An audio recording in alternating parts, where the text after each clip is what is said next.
Hello, sports fan. This is Steven here with Sports Choice Plus. I'm bringing you a very special breakdown. I'm going to be covering the Tampa Bay Buccaneers taking on the Minnesota Vikings. Before I get right into that, I want to make sure you're subscribed to the YouTube channel so you can get all the updates and all the breakdowns. Without further ado, let's hop right into the action. Looking at this game, it's the first week of the NFL season, and what more do you want to do to make a statement? Throughout the offseason, we've heard about Justin Jefferson being the #2 player in all of football with a top NFL 100. We've heard about him being brought up with Ryan Clark as far as Pickens being better than him. We've heard so much about Justin Jefferson, whether it be positive or negative, by people saying that other receivers are better or something like that to that extent. Then now it's time to put the football on the actual field. When you look at the Minnesota Vikings, they did get rid of Dalvin Cook a couple of weeks ago, and you're looking at them saying, okay, what's going to be the movement for them?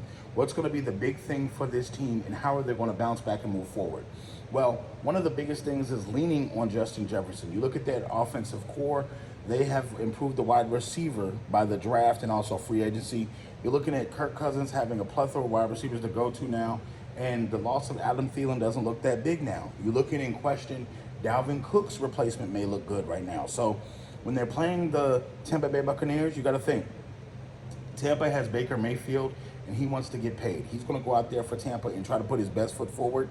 Tampa still has weapons. When you look at Mike Evans and company, when you look at the Godwin on the team, they still have players that can still play. They still have players that was on that Super Bowl team, and best believe these guys are prideful guys. Remember, Mike Evans still has that 1,000-yard streak where he continuously somehow makes big plays, gets 1,000 yards. Whether it's with Tom Brady or without Tom Brady, he's an automatic machine for 1,000.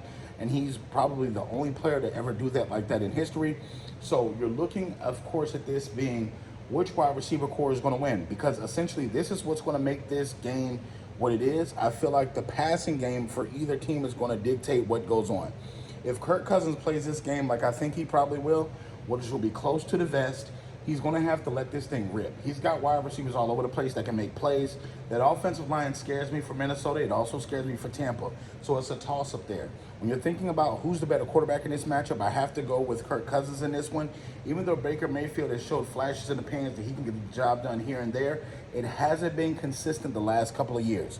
You know that he's been with the Browns. You know that he's been with the Rams. You know that he's been with now with Tampa. He's been with Carolina. He's been all over the place. So right now, this is a make it or break it year for Baker Mayfield. He has to prove a lot of things.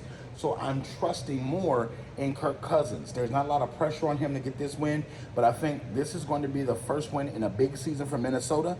I feel like the Minnesota Vikings are going to have a positive year, and I think they start that year with beating the Tampa Bay Buccaneers at home in an opener for this one. All you Tampa Bay fans, all you Minnesota Viking fans, get in the comment section below. Definitely check out Sports Choice Plus for all the breakdowns and all the updates, and we'll see you on the very next video.